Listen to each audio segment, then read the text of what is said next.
Victoria confronts Victor about Audra. At the ranch, Adam updates Nick that Kane has met with Billy and has also been hanging out with Phyllis. Nick hopes Phyllis won't turn her back on all of the people she's known for years. Victor appears and says she'd sell her firstborn to get what she wants. It's exactly the type of ruthlessness that appeals to Kane Ashby. Nick argues Phyllis would walk through the fires of hell for her children and points out that Kane is going after Jabot, which includes Marchetti. Victor incorrectly insists that Kyle forced Summer to sell Marchetti to his family's company. As per the going theme in Genoa City these days, Adam and Nick agree they need to figure out how to deal with Kane Ashby. Adam reports that Kane's about to be exposed on all of their platforms. His lies will be trending before the day is done. Nick relishes the idea. Victoria arrives, looking to speak to her father alone. Nick resists, but eventually leaves with Adam. Once alone, Victoria confronts Victor about using Audra Charles to try and break up Kyle and Claire. She's furious. She doesn't know why she's surprised given how many times he interfered in her relationships. Victor didn't want to see them get hurt. Victoria argues that's exactly what he's doing, hurting them. Will Jack and Kane cut a deal? At Society, Kane meets with Jack, who's beyond irritated that Ashby already ordered food for him, seeing it as a control thing. Getting straight to the point, Jack asks why he brought them to Nice and wants to know about his plans. Kane swerves to Abbott Communications. He senses Jack's not too keen to make a deal. Has he changed his mind about selling his stake?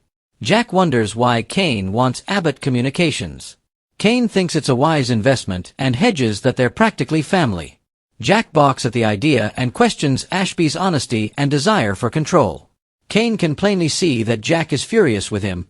Good manners are the only thing keeping him from throttling him. Jack announces that he won't sell Kane Abbott Communications and advises him to leave town. No one wants him there or trusts him enough to do business with him. Kane smirks that leaving Genoa City is a non-starter. This is business, not a popularity contest. They spar verbally about Billy. Jack asks what's driving Ashby. What is it you really want? He suspects that he's trying to win back Lily's heart. Kane fumes that he isn't leaving, he doesn't owe anyone an explanation, and he knows exactly what he wants and how to get it. Jack warns him to remember the scope of power and tenacity of the people he's pitting himself against and stalks out. Will Billy hand over power? Hanging in the park in a full-length dress, Sally conducts business by phone until Billy appears. Sally learns that he told Jack that Kane wants to use him against his family. He's not sure the warning will make a difference. Kane believes nothing can stop him from taking over Jabot, and he thinks he may be right.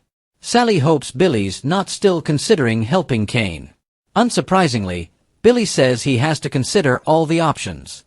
Sally's distressed to learn that Jack wants him to play along and spy on Kane. She warns this is a bad idea. 3 people just died. Why would he get anywhere near that guy? After some debate about Kane, Sally establishes that Billy's still going after Chancellor and his mother. Is she supposed to sit around and wait to see if she'll be running Abbott Communications? She's ready to launch it now. If Billy's not going to lead the company, he needs to step aside. Sally's keen to break the scoop on the identity of Aristotle Dumas. Billy decides she's right. He's deluded confident he'll be running Chancellor, so she should go for it at ABCOM. Will Nick punch Billy? At Crimson Lights, Adam tells Nick that Victoria's probably upset with Victor about Kyle and Claire. They discuss this until Billy shows up. They cover Sally saving Nick's life and Adam questions why Billy still wants anything to do with Kane, revealing he knows he's been meeting with him. They trade insults until Nick pries about Kane's intentions and demands Billy tell him if he's working with Ashby or not. Billy wonders why they think he'd tell them. Nick warns if he moves against Chancellor, he'll make an enemy of him. Billy smirks and launches into a rant about Victor not caring about Chancellor. He just wanted to give Nikki a toy to play with so she could dress up and play CEO. Nick rage lunges at the Abbott, screaming, "That's enough! You don't talk about my mother like that!" Cocky to a fault, Billy invites Nick to take his best shot. Adam talks Nick down and warns Billy that if he goes up against the Newmans he will lose. Nick advises the Abbott to walk away from whatever he's planning with Kane. Billy exits. Nick thanks Adam for keeping him in check. Now they know Billy's in Kane's back pocket. Will Victor back off? At the ranch, Victoria tells her father this stuff with Claire and Kyle is triggering for her. He never respected her enough to let her make her own decisions and nearly ruined their relationship by interfering. Victor's eyes well up. Victor tells Victoria he loves her and Claire and doesn't want to see them get hurt. Victoria says it's not up to him who they can and can't love. She's afraid his relationship with Claire won't survive this. She's a Newman and as stubborn as him. Victoria points out that Kyle's not breaking Claire's heart. He is. Victor rants that Kyle has them all duped. Victoria clucks that they have to let Claire take her own journey and warns her father to let this go or he'll lose her forever. Teary-eyed, Victor hugs his daughter.